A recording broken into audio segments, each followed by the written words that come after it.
जय गुरु जी, शुक्राना गुरु जी। आई हुई सभी संगत को मेरा बहुत बहुत नमस्कार। और गुरु जी से अरदास करूंगी कि जो भी जिनकी भी लाइफ में प्रॉब्लम्स हैं उनको बहुत जल्दी क्योर करें, उनको वही सही रास्ता दिखाएं ताकि वो अपनी जिंदगी को बहुत खुशियों से जी सके। तो फ्रेंड्स, कह सकती हूँ कि जैसे मैं आपके बीच सुधा बब्बर, गुरुजी ने कहीं ना कहीं माध्यम बनाया। बहुत सारे लोगों के मेरे पास मैसेज आते हैं कि आपके सत्संग से हमें आंटी आंसर्स मिलते हैं। तो कहीं ना कहीं गुरुजी इसी तरीके से माध्यम बनाते हैं और यही उनका विश्वास है कि गुरुजी स्पिरिचुअल पावर्स को ध्यान में रखते हुए कि जिसकी जो भी नीड है उन तक वो पहुंचाते हैं। जैसे अगर मैं छोटी सी स्टोरी से आपसे शेयर करना चाहूंगी। एक बार एक गांव में पंडित जी होते हैं। तो उन पंडित जी की सिर्फ एक ही इच्छा होती है कि हे हनुमान जी, मैंने आपकी जिंदगी भर सेवा करी, सिर्फ मेरी एक ही इच्छा है, आप मुझे अंत में आके लेने जरूर आना। तो मैं आपसे जिंदगी भर कुछ नहीं मांगूंगा, जिस भी हाल में आप मुझे रखोगे मैं उसमें ही गुजारा करूंगा और मेरी कोई और इच्छा है ही नहीं। तो एक समय आया जब उस गांव में कहीं ना कहीं बाढ़ आई और उस बाढ़ के रहते जैसे ही वो मंदिर ऊपर ऊपर ऊपर ऊपर आता रहा तो पंडित जी जो थे वो मूर्ति से लिपट गए कि नहीं हनुमान जी, मैंने आपको बोला और मुझे आप पे 100% फेथ है कि कहीं ना कहीं आप ही मुझे लेने आओगे। अब जो गांव में पानी बहुत बह गया तो उसमें नौका चलनी शुरू हो गई। उसमें से नाव वाले ने आवाज लगाई, पंडित जी आ जाओ, मेरी नाव में बैठ जाओ, आप बच जाओगे। तो पंडित जी ने बहुत सुंदर आंसर दिया, नहीं नहीं नहीं नहीं, मुझे पूरा भरोसा है अपने हनुमान जी पे, यही मुझे बचाने आएंगे। थोड़ी देर बाद वहां से एक हेलीकॉप्टर वाला सीढ़ी भेजता है पायलट कि पंडित जी आ जाओ, इसके ऊपर कहीं ना कहीं लटक जाओ तो आप बच जाओगे, मरोगे नहीं। तो उसने कहा नहीं नहीं नहीं नहीं, मुझे मेरे हनुमान जी ही आएंगे बचाने के लिए, मुझे उन पे पूरा भरोसा है। अब पंडित जी की हो गई डेथ। अब पंडित जी पहुंचे जब ऊपर तो उनका वही क्वेश्चन था कि हनुमान जी, मैंने तो आपको ज्यादा कुछ बोला नहीं था, सारी उम्र मैंने आपकी सेवा की, सिर्फ एक ही चीज बोली थी, आप मुझे अंत में लेने आना, और आपने मेरी वो इच्छा भी पूरी नहीं की। तो हनुमान जी ने देखो कितना सुंदर उनको दर्शन दिए और आंसर दिया कि जो नाव चला रहा था वो मैं था और जो सीढ़ी फेंक रहा था वो मैं था। अब तूने मुझे नहीं पहचाना तो मैं क्या करूं। तो एक्चुअल में हमारे साथ यही हो रहा है। गुरुजी महाराज हमारे लाइफ में कहीं ना कहीं हमें वो रास्ते दिखाते हैं, कहीं ना कहीं वो उन लोगों तक हमें पहुंचाते हैं। हो सकता है वो मैं हूं, हो सकता है कोई और हो सकता है किसी और चैनल के थ्रू आप तक वो मैसेजेस पहुंच रहे हो। कहीं ना कहीं हमें वो पहुंचाते हैं कि देख तेरी डेस्टिनी यहाँ है, बट हम इग्नोर करते हैं। नहीं नहीं, गुरुजी इसी रूप में आएंगे, गुरुजी सुंदर सा चोला पहन के ही आएंगे। तो जितने भी लोग हैं दुनिया में, कहीं ना कहीं जहां भी उनकी आस्था जुड़ी हुई है, हो सकता है माता रानी में, कहीं ना कहीं साईं बाबा में, राम जी में, श्याम जी में, हनुमान जी में, तो क्यों है वो क्या उन्होंने कभी उनको देखा? क्या उन्होंने कभी माता रानी को शेर पे बैठे देखा?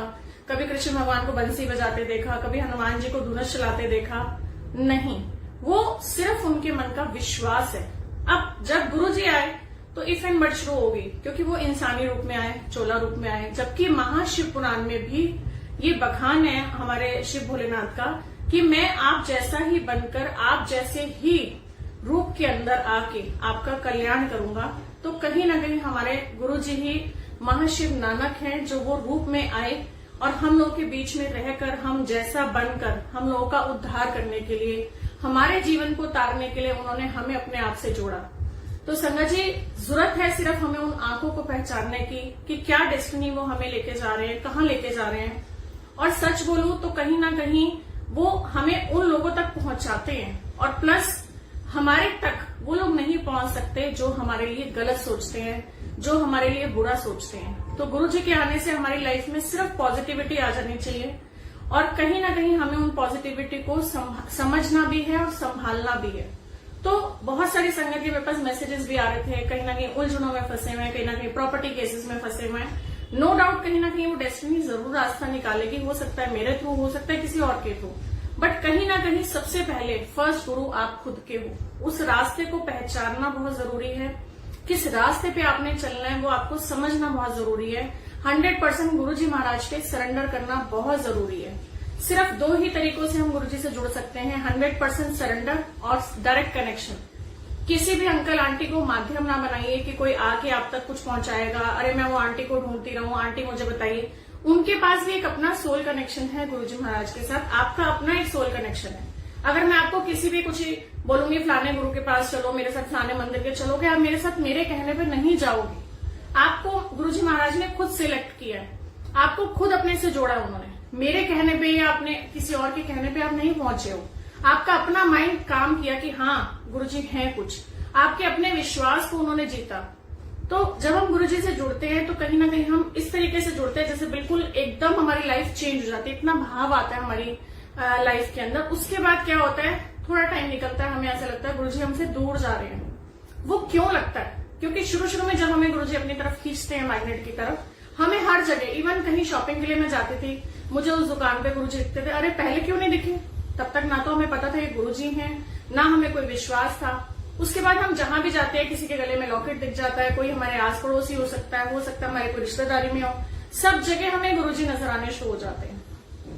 तो वहां से हमारा कनेक्शन शुरू हो जाता है। गुरुजी ना 3 बार, एक इंसान को 3 बार बुलाते हैं।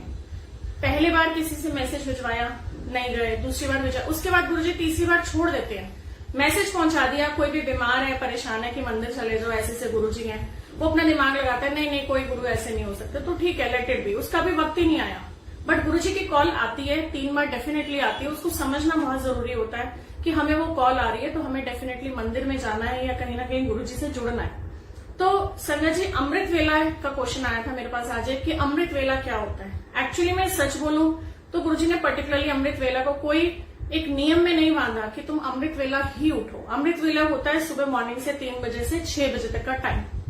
बट उस टाइम पे जो कि बहुत सारी दुनिया सो रही होती है, तो कहते हैं ना मॉर्निंग का ऑरा हमारा बहुत ज्यादा क्लेंस होता है, बहुत ज्यादा पॉजिटिव होता है। उस टाइम पे बहुत कम लोग उठे होते हैं, तो हम कनेक्ट बहुत जल्दी हो जाते हैं। वो पॉजिटिविटी हमारे अंदर जल्दी आ जाती है अगर हम सुबह उठते हैं। सबसे बड़ी बात, हम त्याग करके उठते हैं अपनी नींद का, जो करना बहुत मुश्किल होता है। इवन मेरे लिए बहुत मुश्किल होता था।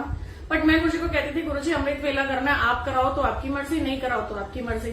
तो मैं कह के छोड़ के सो जाती थी और सुबह यकीन मानना 5 बजे गुरुजी अपने आप उठाते थे। और गुरुजी महाराज ने ये कंडीशन भी नहीं लगाई कि आप उठ रहे हो तो पहले नहाओ धो, फिर उसके बाद कहीं सिमरन पे बैठो, कहीं ना कहीं जहां भी आपका मन लगता है, कोई भजन सुनना अच्छा लगता है, आपको मंत्र जाप करना अच्छा लगता है, या जस्ट सिंपली आप बैठ भी सकते हो। लेकिन शुरू में ना मन भटकेगा, जरूर भटकेगा। आपको दुनिया का कोई ऐसा बंदा नहीं जो सुबह 5 बजे याद ना आए। मुझे ऐसा तो जरूर होता था। तो मैं कहती थी गुरुजी सुबह 5 बजे उठी, कोई उसी को याद करना है, आपको याद करने उठे तो हम आपको याद करें ना। लेकिन मन बर्तन हमारा इतना मैला है कि गुरुजी कहते हैं उसमें इतना कूड़ा भरा हुआ है, पहले उसको तो निकालो। जब तक वो नहीं निकलेगा तब तक अच्छा कैसे जाएगा।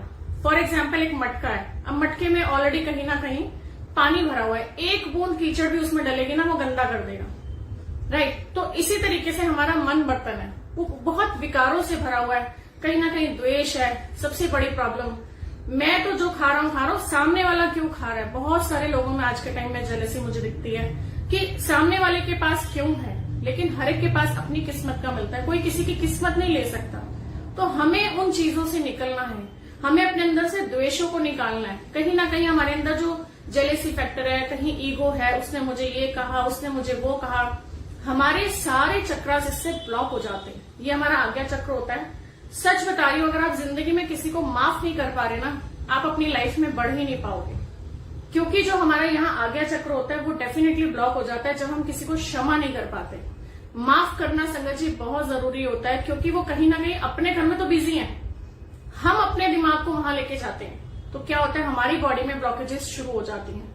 इंसान क्या है एक्चुअली, एक इंसान जो है ना वो रोबोट ही है। यहां से हमारा एनर्जी सेंटर शुरू होता है, सब कुछ हमारे अंदर है। अगर आज आपको लगता है आपके पैसे की दिक्कत है, हमारे अंदर है, वो हमारे चक्रास ब्लॉक हो जाते हैं।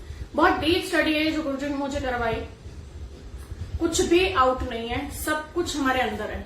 हम चाहकर सब कुछ ठीक कर सकते हैं, सिर्फ एक चाहत रखो, कहीं ना कहीं एक्शन लेना शुरू करो, उन चीजों तक पहुंचना शुरू करो कि क्या मैं ऐसा करूं जो मेरी लाइफ में भी कहीं ना कहीं उजागर हो। गुरुजी से बोलो ना, गुरुजी आप मुझे उस रास्ते तक पहुंचाओ, मैं आपको सरेंडर कर रही हूं या कर रहा हूं। कहीं ना कहीं वो सरेंडर जब तक नहीं करोगे ना, आप आगे नहीं बढ़ पाओगे। ये लाइफ का मेरा पर्सनल एक्सपीरियंस है। मैंने अपना 100% गुरुजी को दिया। बहुत लंबे लंबे मेरे सत्संग हैं, गुरुजी ने चाहा तो आने वाले टाइम में मैं जरूर आपसे शेयर करूंगी। बहुत सारी ऐसी चीजें लगती थी, मुझे लगता था मैं जीना ही नहीं चाहती थी, लेकिन तब तक तो खैर गुरुजी का फेज ऐसा मिल चुका था, गुरुजी ने मुझे यूं ट्रैक किया। बहुत सारी लाइफ में कॉम्प्लिकेशंस थी, लगता था फाइनेंशियली ब्लॉक्स भी हो गई थी, जब बहुत ज्यादा अप डाउन चल रहे थे, कुछ टाइम पीरियड भी ऐसा चल रहा था। बट कहीं ना कहीं सरेंडर तो किया ही मैंने, लेकिन कहते हैं ना, मेहनत नहीं छोड़ी, वो रास्ते नहीं छोड़े, गुरुजी से बात करना नहीं छोड़ा, डायरेक्ट कनेक्शन नहीं छोड़ा। सिर्फ गुरुजी ने एक ही बात बोली है, रब से प्यार करो, मेरे से बात करो, अपने माँ बाप बना लो ना उनको। हम दुनिया में किसी से कुछ नहीं कह सकते, हम अपने दिल का हाल किसी को बोल ही नहीं सकते। पता नहीं कोई कैसे समझेगा, कोई कैसे रिएक्ट करेगा, क्या मेरी फाइनेंशियल कंडीशन है, क्या मेरे पास है, क्या मेरे पास नहीं है, क्या मैं अपने हस्बैंड की बात करूं, क्या मैं अपने घर की बात करूं, क्या ही मैं अपना पेट नंगा करूं। लेकिन हम गुरु से हर तरीके की बात कर सकते हैं, हर तरीके की। आप उनके सामने बोल के तो देखो, गुरुजी आपको कहीं ना कहीं उन्हीं रास्तों तक, उन्हीं लोगों तक पहुंचाएंगे जो आपके अंदर चल रहा होगा। जब मैं शुरू में जुड़ी तो मुझे ना एक दिन गुरुजी ने मंडे को सेवा दी पूरे मंदिर में झाड़ू लगाने की। अब झाड़ू और पोछा वहां अंकल ने बोला कि आपको करना है। अब घर में तो मैं काम करती नहीं थी झाड़ू पोछे वाला, अब मेरे को तो बड़ी प्रॉब्लम लग रही थी, अरे भैया कैसे होगा। मैं कहा ठीक है गुरुजी आपने दिया, क्योंकि ना एक बड़ा जोश आता है जब हम शुरू में गुरुजी के साथ जुड़ते हैं ना, लगता है हम सब कुछ कर सकते हैं, गुरुजी हमारे साथ है, अरे कुछ भी करना कर लेंगे। वो जोश मेरे अंदर था भी और है भी। तो वहां लगा कि मुझे करना है, चलो जी। गुरुजी का नाम लिया, पूरे मंदिर में जो दरबार है वहां पे साइड पे जो थी पत्थर की रेलिंग्स वगैरह, ये वो अटरम पटरम सारा गुरुजी ने सफाई करवाई उसे। अब शुरू की बात थी, गाड़ी लेके गई हुई थी, अकेले थी घर से, और हमारे यहाँ से गुरुजी का मंदिर 2 घंटे के डिस्टेंस पे ड्राइव में। अब जब मैं वहां पहुंची, सब सफाई हो गई और वापसी आने का लगा तो पूरे शरीर में ऐसे हो रहा था बस तांडव हो रहा है, क्योंकि काम करने की इतनी आदत नहीं थी। एक अंजी पंजर सब, मतलब हालत टाइट मेरी। अब मैं अपने मन में ये सोचूं कि गुरुजी आपने तो एक तरह से अच्छा काम कराया और मेरी हो गई हालत खराब, ऐसा क्यों? क्योंकि अच्छा काम करने से हमारे लिए कुछ गलत तो होता नहीं है। अब ना तो उस टाइम कोई समझाने वाला होता था और ना हम तक वो मैसेजेस पहुंच पाते थे। मीडिया से वैसे ही दूर थे उस टाइम पे। जब मैं शुरू में जुड़ी तो कोई किसी से अंकल आंटी क्या है क्या नहीं है, कोई वार्तालाप नहीं था मेरा किसी से भी, मैं किसी को नहीं जानती थी, सिर्फ अपने आप में ना गुरुजी से बातें करती थी। अब ऐसे हुआ कि मैं जैसे तैसे औखे सौखे 2 घंटे लगा के घर आ गई। घर आई तो मानो मेरे को पूरी रात नींद नहीं आई, मेरे इतनी पेन थी बॉडी में, मुझे समझ नहीं आया। मैं सुबह तक भी क्वेश्चन आंसर में, क्योंकि गुरुजी कहते हैं ना इफ एंड बट अपनी छोड़ के आओ, समझ तो धीरे धीरे आती है। अब जब मैं सुबह उठी तो मैं तब भी गुरुजी से अंदर बातें कर रही। मैं कहा गुरुजी काम तो आपने मंदिर की सेवा का कराया और ना पता था हमें कर्म काटना क्या होता है और ना कोई समझ थी और किससे पूछे कुछ पता ही नहीं था उस टाइम पे। अब बातें कर रही हूँ गुरुजी से तो सुबह मतलब मुझे व्हाट्सएप जैसे ही मैंने खोला तो एक आंसर मिला। कहते ना गुरुजी किसी ना किसी के थ्रू जरूर आंसर देते हैं। अब उस टाइम पे ये भी बहुत ज्यादा था कि आप मीडिया से डिस्कनेक्ट रहो, व्हाट्सएप छोड़ दो, फेसबुक छोड़ दो, गुरुजी इन चीजों से डिस्कनेक्ट करते हैं। बट मैं कहती थी गुरुजी मुझे नहीं पता मीडिया क्या है, मुझे ये पता है कि मेरे सवालों के जवाब आप व्हाट्सएप के थ्रू दे रहे हो। तो मैं कहीं ना कहीं 50% 60% गुरुजी से वहीं से जुड़ी एक्चुअली में, और मेरे अंदर जो भी सवाल जवाब होते थे मुझे किसी ना किसी ग्रुप में से जरूर मिलता था। अब उस टाइम पे क्या हुआ, जब मैं सुबह उठी तो जैसे ही मैंने व्हाट्सएप खोला अपना ग्रुप एक गुरुजी का, उसमें ना एक पिक्चर बनी हुई थी। पिक्चर में एक अंकल के हाथ में ऐसे झाड़ू था और वो झाड़ू लगा रहे थे और साइड पे लाइंस लिखी हुई थी, पता नहीं दिनों में कितने गुरुजी ने सालों के कर्म कटवा दिए। आप मानो संगत जी, मैंने वो मैसेज पढ़ा और मैं छम छम छम छम रोना शुरू। मैंने कहा गुरुजी पता नहीं मैंने कितने सालों तक दर्द बर्दाश्त करनी थी, आपने वो एक दिन के अंदर मेरी दर्दें खत्म की। इतनी दर्दें थी मुझे कि मेरे से उठा नहीं जा रहा था, चला नहीं जा रहा था। I was not able to sleep last night. तो ऐसा अंदर से लगा कि यार रब तो हमारे लिए ही कर रहा है। हमने क्या सोचा, मैंने क्या किया, मैंने तो एलिगेशंस लगाने शुरू कर दिए, मैं तो सफाई करी और ऊपर से आपने मुझे दर्द दे दी। बट उस दर्द में भी मैंने अपने ही कर्म भुगतवाए। मेरे मालिक ने उसमें भी मुझे ही कहीं ना कहीं बख्शा कि पता नहीं शायद साल भर में बीमार रहते या बिस्तर पे बीमार रह के अपने डॉक्टरों से इलाज कराती। गुरुजी ने कहा ले एक दिन आ सेवा कर, काम खत्म।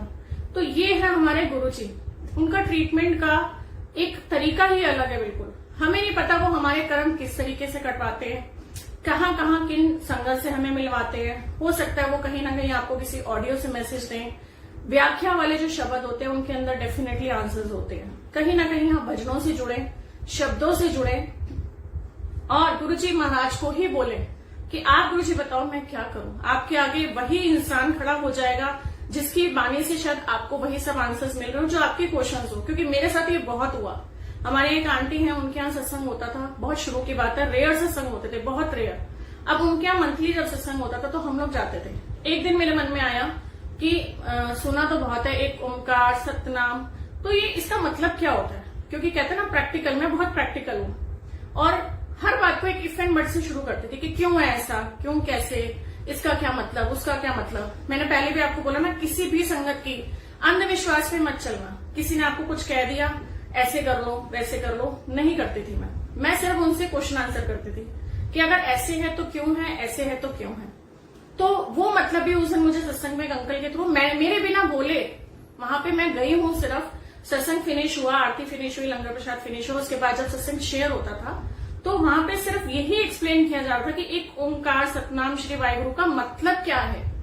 तो संगत जी तो जानी जान है, हमारे बिना बोले ही सब चीजें समझते। तो धीरे धीरे धीरे धीरे विश्वास बढ़ना शुरू हुआ कि गुरुजी आप तो मेरे मन की सुन रहे हो, जो बातें मैंने किसी से बोली ही नहीं वो कैसे मेरे आगे आ जाती हैं। तो वो है हमारे गुरुजी जो हमारे मन की जानते हैं। एक दिन पापा के बिना बहुत मन उदास था, बहुत ज्यादा मैं रो रही थी। गुरुजी मैं किसको बोलूं, मेरे पापा ऐसे थे जिनको मैं गले लगाती थी तो मुझे लगता था मैंने जिंदगी में मतलब सब कुछ जीत लिया, अब मैं क्या करूं। आप यकीन मानना, सत्संग में गई हुई थी और उस दिन गुरुजी ने मुझे अपने ही रूप में मेरे पापा के दर्शन करवाए। मतलब क्या बोलूं, लाइफ में लगता था जो कमियां है ना सब इनके आने से पूरी हो गई। तो संगत जी मैं यही बोलूंगी कि बहुत कुछ ऐसा है, धीरे धीरे धीरे धीरे बढ़ोगे। जर्नी आपकी शुरू हुई है अभी। अगर कई नई संगत मुझे मैसेजेस कर रही थी, सॉरी मैं उनका हाथ जोड़ के इसलिए सॉरी बोल रही हूँ क्योंकि मैं जवाब नहीं दे पा रही थी। मेरे फोन में 1000 से ऊपर मैसेजेस आए हुए हैं और धीरे धीरे जैसे गुरुजी ढूंढवाएंगे, जैसे हाथ लगेगा, मैं कोशिश करूंगी उनके आंसर जितना मुझे समझ है। मैं भी कोई बहुत ज्ञानी नहीं हूं, मैं भी सीख रही हूँ, मुझे भी वो हुक्म देते हैं तो कहीं ना कहीं वो आंसर्स आते हैं। मेरी कोई गुरुजी की रूल बुक नहीं है, कोई ऐसी चीजें नहीं है जो हम गुरुजी से देख के सीख पाए। हमने भी संगत से ही सुना है, लेकिन मेरे क्वेश्चन जरूर होते थे। जैसे एक इम्पोर्टेंट क्वेश्चन था जो मैंने रघुबीर अंकल से सुना। कई लोग सत्संग में जब भोग लगाते हैं तो किनारा उठा देते हैं कपड़े का थोड़ा सा, और कई लोग पूरा रखते थे। फिर कब लेके जाना है भोग, कब आज्ञा लेनी है, मुझे तो पता ही नहीं था। तो मैंने अंकल से पूछा, मैंने कहा अंकल एक्चुअल में गुरुजी के टाइम पे क्या होता था, आप मुझे वो गाइड करिए, ठीक है। तो अंकल ने मुझे बताया कि जो हम गुरुजी का भोग प्रसाद रखते हैं उसको हमें पूरा ही ढकना चाहिए। पूरा ढकने का मतलब होता है गुरुजी उसको ब्लेस करने आ रहे हैं। गुरुजी फिजिकल फॉर्म में नहीं है, उसको खाने नहीं आ रहे हैं। गुरुजी दोनों हाथों से ब्लेसिंग्स देते हैं। और जब सत्संग चल रहा होता है उसमें जो भी हमारा फोल्डर का लास्ट एंड होने वाला होता है, शुक्राने से पहले भोग की थाली आपको वहां विराजित करनी है और मंत्र जाप के बाद ही उठानी है। तो मंत्र जाप के बाद ही उसको आज्ञा लेनी है थाली को, क्योंकि जो भी संगत मंत्र जाप कर रही है उसकी भी वाइब्रेशंस उस प्रसाद में आती हैं। तो संगत जी जो अपने आप को ब्लेस फील करते हो ना और शुक्राना करना जानते हो गुरुजी का, तो सिर्फ एक थैंक यू गुरुजी जरूर लिखना, थैंक यू यूनिवर्स जरूर लिखना। क्योंकि यूनिवर्स ना हमें बाध्य होता है हर चीज देने के लिए। तथास्तु बोलता है सिर्फ वो, डिपेंड करता है कि हम क्या मांग रहे हैं। हम मांगते हैं मेरा ये हो जाए, मेरा वो हो जाए, मेरा वो हो जाए, हम सिर्फ मांगते ही बने रहते हैं। कहीं ना कहीं गिविंग एटीट्यूड तो है ही नहीं, हमें कुछ देना तो आता नहीं और हम लेना सब कुछ जानते हैं, चाहे हम वो कुदरत से कह लो या औरों से कह लो। अगर सच में किसी से प्यार चाहते हो तो उसको प्यार देना सीखो।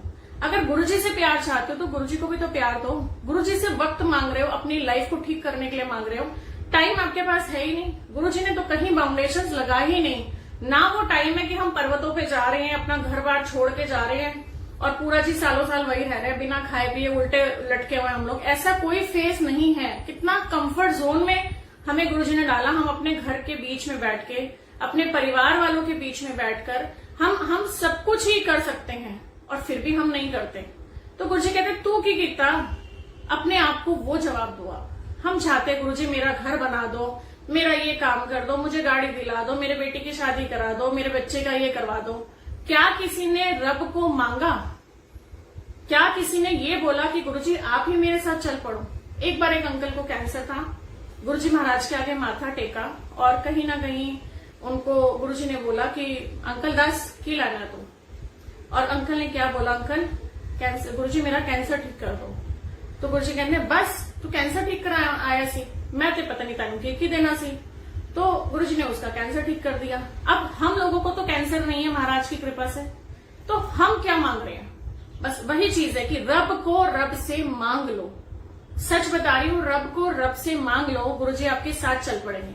ये बात पल पल गुरुजी मुझे महसूस कराते हैं। पहले मैं शुरू में लॉकेट पहनती थी, जी लॉकेट होती है, ब्लेसिंग होती है, मुझे भी पहनना है।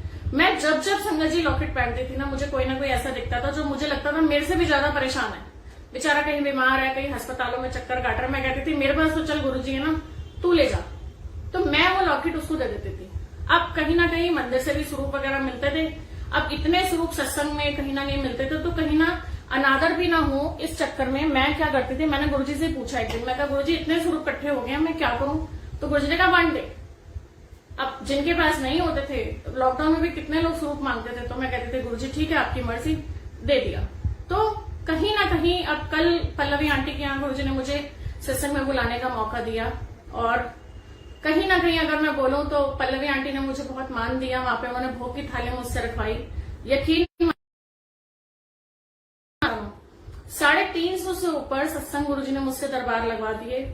और आप मानना कि इवन हमारे घर में भी मंथली सत्संग होता है, और मेरे आसपास भी है जहां भी गुरुजी भेजते हैं, वहां पे कहीं पे भी मुझे कभी भी ये नहीं हुआ कि आज मैं जोत जगाऊं, आज मैं भोग लगाऊं। मुझे ही लगता था कि गुरुजी मेरे पास तो आप हो, पता नहीं कौन बच्चा ऐसा है जो अपने घर में सत्संग नहीं करा सकता।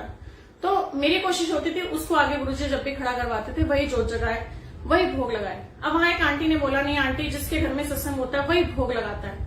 तो मुझे नहीं समझ आया कि क्या हुआ। मैंने कहा मुझे नहीं पता सही क्या है, मुझे नहीं पता गलत क्या है, मुझे तो जो रब कहता है मैं वही मान लेती हूँ, क्योंकि मैं तो किसी बटन पे पढ़ना ही नहीं चाहती। इसका मतलब हम स्वार्थी हुए कि मैं भोग लगाऊं, मेरा घर, तो वो तो मैं में ही जी लिए ना यार। हमें वो मैं ही तो छोड़नी है, और हमने करना क्या है। तो संगत जी कहने का मतलब बिल्कुल सिंपल भाव है, आप जो वो हुक्म होगा ना आपके मन से अपने आप निकल आएगा। मेरे मन से कभी आवाज ही नहीं आई कि मैं भोग लगाऊं, मैं जोत जगाऊं। मैं कहती थी गुरुजी दरबार लगवा रहे हो, इतने सुंदर सुंदर दर्शन कराते हो, हर जगह आपकी प्रेजेंस मुझे फील होती है, इतनी आप खुशबू दिलाते हो, तो क्या मैं जोत और भोग में आपको ढूंढूं? लगवाते तो थाली आप मुझसे ही हो। तो कहीं ना कहीं संगत जी इफ और बट जो आ रही है ना वो हमारी मैं को बढ़ावा दे रही है। तो हमें क्या करना है, अपनी मैं को कम करना है। जो महाराज की टीचिंग्स है हम लोगों के लिए, हमें उसी को फॉलो करनी है। और कहीं ना कहीं जो घर घर में आजकल परेशानियां बढ़ रही है ना, वो मैं एक छोटी सी स्टोरी आपको और सुनाती हूँ। एक बार एक ऐसी लेडी के घर में कलेश बहुत था। अब वो ना किसी तांत्रिक के पास गई, जो ये मुसलमान मौलवी वगैरह होते हैं। अब वो मौलवी कहीं ना कहीं अच्छा था, तो उसने बोला भी मेरे घर में ना कलेश बहुत है, आप मुझे ना कोई ताबीज बना दो। तो उसने कहा ठीक है आप ताबीज पहन लोगे? कहती है हाँ मैं पहन लूंगी। तो उसने कहा ठीक है मैं आपको ताबीज बना के दे रहा हूँ, आपके घर में जब भी कलेश हो वो ताबीज ना आपने अपने जीभ के नीचे रख लेना है, टंग के नीचे रख लेना है। ठीक है जी। अब मौलवी ने उसको टंग के नीचे रखने के लिए वो ताबीज दे दी। अब वो जब कलेश हो ना हस्बैंड से, उसने ताबीज रख लेनी, क्योंकि वो एज ए ट्रीटमेंट ले रही थी। अब थोड़े दिन बाद वो फिर पहुंची, तो उसने पूछा हाँ भाई कैसे कलेश? कहती हाँ आपकी ताबीज तो बहुत बहुत कमाल की है, मेरे घर में तो कलेश ही नहीं हो रहा। तो संगत जी क्या आपको बात समझ आई कि एक्चुअल में वो ताबीज क्या थी? ताबीज रखने के बाद वो बोल ही नहीं पाती थी, सिंपल। और इस वजह से उसके घर में कलेश खत्म हो गए। तो कहीं ना कहीं अगर हम उलझे हुए हैं तो ये मैसेज हो सकता है कि हमें भी तो चुप रहना है। अब हम इधर अपनी लगा रहे हैं, अपनी बोले चले जा रहे हैं, अपनी ईगो को आगे ला रहे हैं, और फिर हम ब्लेम कर रहे हैं गुरुजी को। गुरुजी मैंने तो आपको बोल दिया, आपने मेरे घर में लड़ाई करवा दी, आपने मेरे घर में कलेश करा दिया। What is this? एक आंटी का फोन आया मेरे पास, बल्कि इनफैक्ट इंडिया से बाहर से आया। उन्होंने ये किया कि मेरा हस्बैंड फलाना रह रहा है, ढिंगा रह रहा है, और बहुत खूब लड़ाई होती, तो 1 की 4, 4 की 8 वाला हिसाब है। तो चुप कहाँ रहे? तो गुरुजी ने मेरा घर तोड़ दिया। गुरुजी ने क्या किया? गुरुजी ने आपको संस्कार भी तो दिए। कहीं ना कहीं अगर हम अपने रिलेशंस में हैं, कुछ कोशिश करके आपको झुकना भी पड़ सकता है। हो सकता है झुक के वो चीजें खत्म हो जाए। जो फीमेल होती है ना, वो धरती है, वो माँ है। एक्चुअल में क्या कहते हैं ना, मेल्स इतना बर्दाश्त नहीं कर सकते, उनमें पेशेंस ही नहीं होती। तो क्यों औरत को ही पृथ्वी माना गया? क्योंकि उसके अंदर बहुत पेशेंस है। तो कहीं ना कहीं हमारे समाज में भी, और हमारे पूरे जो हमारे हिस्टोरिकल चीजें चल रही हैं, सीता माँ ने कितना बर्दाश्त किया सोचो। हमेशा फीमेल को ही झुकना पड़ता है, इस रीजन से भी क्योंकि उनके अंदर कहीं ना कहीं पेशेंस बहुत होती है। तो उस पेशेंस का ही थोड़ा सा, अगर कहते हैं ना घर में झगड़ा हो भी जाता है, आप साइड हो जाओ। थोड़ा सा उनको अगर गुस्सा आ भी गया तो आप साइड हो जाओ, थोड़ी सी देर एनवायरनमेंट अपना चेंज करो, चीजों की क्लटरिंग करो, ऊपर नीचे हो जाओ, थोड़ी देर पानी पी लो या मंत्र जाप कर लो, खत्म कहानी। शाम को बनाओ मटर पनीर और मस्त होके खाओ। और क्या है, यही है जिंदगी यार, जी लो अपनी जिंदगी, कुछ नहीं रखा। क्यों हम छोटी छोटी बातों को अपनी लाइफ में इतना ले आते हैं कि हम चीजों में उलझ जाते हैं। मेरी ये प्रॉब्लम, हस्बैंड का काम नहीं है, हस्बैंड की हेल्थ नहीं है, मेरी सास से झगड़े, मेरी बहू से झगड़े, छोटी छोटी चीजें कितना बड़ा कर देती हैं। क्यों नहीं हम शुक्राने में जीते, क्यों हम उस ऊपर वाले का धन्यवाद नहीं करते। हमारे घर से अगर कोई भी एडमिट होता है, रब ना करे, तो हम उस टाइम क्या करते हैं, हम सिर्फ पैसा हो या ना हो अरेंज करते हैं कि भाई कर्जा भी उठा के इस बंदे को बचा के वापस लाना है। आज हम ठीक ठाक बैठे हैं और क्या हो रहा है घर में, झगड़े। तो हमारे जब गुरुजी हमारे साथ है ना, तो कहीं ना कहीं वो हमें हर टाइम देख रहे हैं सीसीटीवी कैमरा लगा के। तो क्यों ना उनके आगे हम ओके रहें, क्यों हम उन चीजों में उलझे रहे कि जो हमारी लाइफ को और कॉम्प्लिकेशन क्रिएट करके दे रही है। कहीं ना कहीं हमें ही अपनी जीप पे ताला लगाना है। एक कोडिंग रख लो, जिप लगाना है हमारे पास भी। हम भी कभी घर में लगता है ना कि गुस्से में आगे बहुत ज्यादा, तो मैं इशारा करती हूँ जिप लगा लो। तो कहीं ना कहीं बस जिप लगाने की जरूरत है। कुछ चीजें हमें रखनी है और हम पता है रह भी नहीं सकते, ये बहुत बड़ी बात है। आज भी जिस भी घर में हम रह रहे हैं, हो सकता है लाइफ पार्टनर से प्रॉब्लम हो सकता है कहीं बच्चे ना सुन रहे। मैं कोशिश करूंगी बच्चों के ऊपर भी एक दिन अगला टॉपिक अगर ले पाई तो। कहीं ना कहीं हम उन चीजों से जुड़ रहे हैं। तो क्या होता है, उसने मुझे ये कहा, उसने मुझे ये कहा, उसने मुझे ये कहा, बस यही चलता रहता है। गुरुजी ने हमें सच में जो लाइफ दी है वो इन सब चीजों के लिए नहीं दी है। उस लाइफ को समझो, उनकी प्रेजेंस को समझो। 4 कैटेगरी के लोग हैं सच में, जो ये कैटेगरी शायद मैंने ही बना रखी है, जो मुझे ऊपर से वाइब्रेशन हुई। एक कैटेगरी है ए, जो बिल्कुल फुली डेडिकेटेड है, जो सिर्फ गुरुजी की टीचिंग्स में चलते हैं, और बहुत कम लोग हैं, ओनली 1% लोग हैं जो गुरुजी को समझ पाए, जो गुरुजी से विदाउट एनी एक्सपेक्टेशन लगे रहे। बी कैटेगरी है जो गुरुजी को समझ तो चुके हैं बट अभी 100% सरेंडर नहीं किया। सी कैटेगरी है, जा भी चुके हैं, आ भी चुके हैं, पर गुरुजी को मानते नहीं है। और डी कैटेगरी के लोग ऐसे जो दूर दूर तक गुरुजी का कुछ अता पता ही नहीं है। तो हम किसी कैटेगरी में लाइक करते हैं, हमें वो देखना है, क्योंकि उस कैटेगरी से ही हम भगवान की तरफ जा रहे हैं। एक्चुअल में रियलिटी ऑफ लाइफ क्या है वो समझनी बहुत जरूरी है कि हमें अपनी जिंदगी में जीना क्या है, करना क्या है। भाई अपने आप को पूछो, अपने आप के अंदर बैठो, क्या हम इसी तरीके से अपनी लाइफ को सड़ाते रहेंगे? नहीं। अगर रब हमारे साथ है तो हम कुछ भी कर सकते हैं। जैसे कहते हैं ना, बहुत तेज बारिश हो रही है, दुखों की बारिश हो रही है, मैं तो कहती हूँ, पर गुरुजी हमारे ना छतरी लेके खड़े हुए हैं। उस छतरी को फील करो कि ये हमारे सिर पे छतरी लेके खड़े हैं, पर यार पकड़नी तो छतरी मुझे ही है ना। गुरुजी ने कहा वो प्रोटेक्शन में तुझे दे रहा हूं, बट कहीं ना कहीं लाइफ में आगे आपको खुद को बढ़ना है। अपने आप से पूछना, थोड़ी देर 10 मिनट सिर्फ अपने आप के लिए निकालो। डेली निकाल सको बहुत अच्छी बात है। अपने आप से अपने सवाल जवाब करो, अपने आप को कहीं ना कहीं प्रेस करो, जो भी आपने अच्छा किया। कोई किसी की उम्मीद मत करो कि कोई आपकी आके तारीफ करेगा, कोई आपको थैंक यू बोलेगा। और सच बताऊं, अगर रिलेशंस को अच्छा करना है ना, थैंक यू और सॉरी वर्ड यूज करना शुरू करो। ये छोटे छोटे वर्ड्स कहते हैं, फॉर्मेलिटी है, लेकिन बहुत इफेक्टिव है। छोटे से बच्चे ने अगर आपको एक पेन भी पकड़ाया ना, आपने उसको थैंक यू बोला, तो आपने उसको मोटिवेट किया। कहीं ना कहीं ये वर्ड्स हमें बहुत ज्यादा एप्रिशिएशन दे सकते हैं, हमारे रिलेशंस को बेटर कर सकते हैं। कहीं ना कहीं सॉरी, यार बंदे ने सॉरी बोल दिया ना, छोड़ अब खत्म कहानी, तो वही सब वाइंड अप हो जाता है। तो कहने का मतलब संगत जी, कुछ भी मुश्किल नहीं है, कुछ भी कॉम्प्लिकेटेड नहीं है। लाइफ को इतना कॉम्प्लिकेटेड मत बनाओ, बहुत सिंपल तरीके से जियो। अपनी जिंदगी में खुशहालियां लेके आओ, अपने घरों में बरकत लेके आओ, अपने घर में ब्लॉकेजेस मत लेके आओ। कोशिश करो गुरुजी के मंत्र जाप लगाएं, घर में हनुमान चालीसा लगाएं, क्योंकि गुरुजी ने कभी मना नहीं किया कि किसी और भगवान का आप कुछ ना सुने या कुछ ना चलाएं। जो हमारे ओम गण गणपते नमः, बहुत इंपॉर्टेंट है ये मंत्र। ये हमारे रूट चक्र होता है, नाभि से नीचे, जो हमारे रोटी कपड़ा और मकान के लिए जिम्मेवार है। और वही ब्लॉकेजेस होती हैं तो हमारी फाइनेंशियल सिचुएशन जो है वो बिल्कुल ब्लॉक हो जाती है। उसको खोलने के लिए बता रही हूँ कि आप ओम गण गणपति का नमः का 15 मिनट तक कम से कम जाप अपने घरों में चलाएं। आप खुद कहोगे धीरे धीरे और आपके घर का चेंज होना शुरू हो जाएगा। कोशिश करें, क्योंकि बहुत सारी चीजें होती हैं, मैं आने वाले सत्संग में जरूर शेयर करूंगी कि वो हमारे चक्रास जो होते हैं हमारी बॉडी को कैसे इफेक्ट करते हैं। आज्ञा चक्र आपने सुना होगा, यहाँ होता है, यहाँ क्राउन चक्र होता है जो हमें स्पिरिचुअल कनेक्शन देता है। ये मैसेज मेरे लिए था गुरु जी का कि मुझे हमेशा सिर ढक के सत्संग में बैठना है। एक तो ये मेरे गुरु की रिस्पेक्ट है, दूसरी बात हमारा जो क्राउन चक्र होता है वो यहाँ ढका रहता है, तो हमें वो पावर्स जो मिलती है वो हमारे तक ही रहती है, नहीं तो वो पार हो जाती है। तो कुछ ना कुछ अपने डिवाइन एनर्जीज है, जबकि बड़े मंदिर में कुछ ऐसा रूल नहीं है कि आप सिर ढक के रहें, कुछ ऐसा करें, ऐसा नहीं है। बट ठीक है, मेरे लिए मेरा मैसेज है, मैं उसको मानती हूँ। तो आपको अगर लगता है डेफिनेटली आपको वो चीजें लेनी है, आपको अपने गुरु को रिस्पेक्ट देनी है, तो आप सिर ढक सकते हैं। तो यही चीज आई जब हम गुरुद्वारे में जाते हैं, तो वो क्या करना सिखा रहे हैं, हमें गुरु ग्रंथ साहिब जी की रिस्पेक्ट करना सिखा रहे हैं। इसीलिए गुरुद्वारों में कपड़ा लेना सिर पे बहुत जरूरी होता है, और चलती तो वो बानी ही है ना गुरु जी के मंदिर में, तो कहीं ना कहीं हम उनको रिस्पेक्ट ही तो दे रहे हैं। तो कहीं ना कहीं लाइफ में बढ़ना है, बढ़ना है, बढ़ना है। ठान ले बिल्कुल कि मुझे आगे चलना है, मुझे अपनी चीजों को खुद ठीक करना है। Guru ji, I am surrendering to you, आप मेरी बाह पकड़ के रखें, बस, इससे ज्यादा कुछ नहीं। बहुत सिंपल शब्दों में गुरु जी के आगे बैठें, गुरु जी के साथ लॉ लगाएं, जो आपका मन करता है। गुरु जी ने कोई पर्टिकुलर नहीं बताया कि आप इस टाइम बैठो, ऐसे करो, नहाओ धो, कहीं ना कहीं जो जगाओ, ये करो वो करो, कोई आडंबर किसी भी प्रकार का नहीं है।